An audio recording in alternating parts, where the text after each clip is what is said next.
Congress party के सांसद सुखदेव भगत हमारे साथ हैं, उनसे बातचीत करेंगे। सर, वाइस प्रेसिडेंट इलेक्शन में जिस तरह का नंबर रहा 315 का आंकड़ा ऑपोजिशन अपने कैंडिडेट के लिए एक्सपेक्ट कर रहा था, लेकिन 300 ही वोट पड़े आपको, तो निराश हैं आप लोग?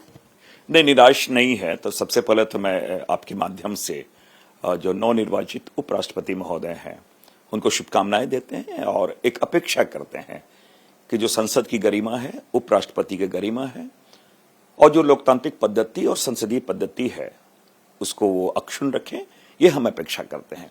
रही बात निराश होने की बात नहीं, तो ये मैं ये जरूर कहूंगा कि हमारे जो अभियान है संविधान बचाने के, संवैधानिक मूल्यों को उनके रक्षार्थ जो राहुल गांधी जी ने अभियान छेड़ रखा है, तो पिछली बार के जो चुनाव में अगर इसको हम आधार मानते हैं तो 22% हमें वोट मिले थे।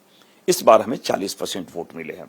तो हमारे अभियान को तो गति मिली है या इस संघर्ष को गति मिली है, तो एक नैतिक रूप से हमारे अभियान को बल मिला है, ये मैं कह सकता हूं। इसलिए निराश हम लोग नहीं हैं।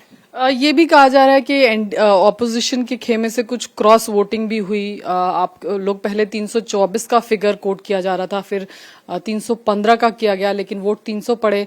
हालांकि 15 वोट इनवैलिड भी हैं, तो क्या देखिए, मैं थोड़ा कहूँ, कुछ नैरेटिव सेट करने का लोगों ने प्रयास किया है कि किसी भी प्रकार हमें जो विशेषकर राहुल गांधी जी इंडिया ब्लॉक के लोगों को डेमोलाइज करने का नैरेटिव सेट किया जाता है। जब हमारे जयराम रमेश जी ने 5:14 में उन्होंने अपने फिगर, हम लोगों ने जो फिगर बनाए थे कि 315 वोट की बातें आई, 324 के वोट कहां से बातें आ रही है, तो क्रॉस वोटिंग की बातें हो तो टेक्निकली राइट भी नहीं है, क्योंकि जब आप व्हिप जारी नहीं करते हो तो क्रॉस वोटिंग की बातें टेक्निकली रॉन्ग है, पहली बात। दूसरी बात मैं कहूं, अगर मैं मान लेता हूं कि हमारे 15 वोट रिजेक्ट हुए क्योंकि हमने 315 के आंकड़े किए थे, तो हम ये मान लिए कि 15 के 15 मेरे इनवैलिड हो गए। हालांकि ये भी एक चिंता की बात है कि जो माननीय सांसदों को जो निर्वाचित होके आते हैं, अगर उन्हें ही वोट कास्ट करने में अगर कोई उसमें त्रुटि आती, गलती हो जाती है, तो ये कोई हंसने की बात नहीं, गंभीर प्रश्न है। आमजनों में क्या संदेश जाएगा जो इलिटरेट लोग हैं या गांवों में रहते हैं कि अरे यार, हमारे सांसद तो वोट कास्ट भी करने नहीं आ रहा है। तो ये, इसलिए मैंने कहा ये गंभीर प्रश्न है।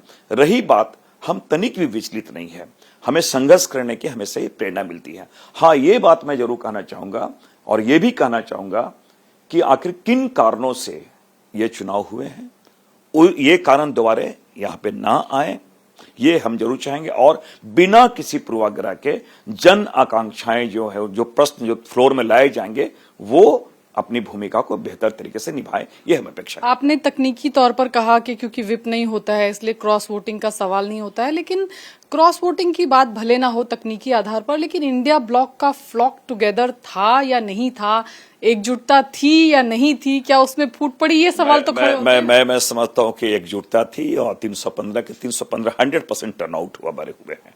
अब रही बहुत सारे टेक्निकल कारण से, बहुत बार ऐसा होता है कि जो हम एक जो लकीर की जो बातें होती हो सकता किसी ने कुछ और उस पर लग गया हो, कुछ और भी कुछ कारण हो सकते हैं, वो तो कोई जांच का विषय नहीं है, क्योंकि वो चीजें जो इनवैलिड हो गई है। लेकिन हमने कहा कि ये हम इंटैक्ट हैं और आगे भी रहेंगे, और हमने कहा कि हमारे राहुल गांधी के अभियान को गति मिली है, मॉरली हमें गति मिली है। तो यानी कोई क्रॉस वोटिंग ऑपोजिशन के खेमे से नहीं, कोई क्रॉस वोटिंग नहीं हुई है। और ये तो भारतीय जनता पार्टी, मैं समझता हूं वो इतने अहंकारी है कि वो हमेशा एक झूठ के बुनियाद पे चीजें वो खड़े करने का प्रयास करते हैं। वो चलिए देखिए, क्रॉस वोटिंग नहीं हुई विपक्ष के खेमे में, ऐसा दावा सुखदेव भगत साहब कर रहे हैं। कैमरा पर्सन राजीव वर्मा के साथ विजयलक्ष्मी, इंडिया टीवी, दिल्ली।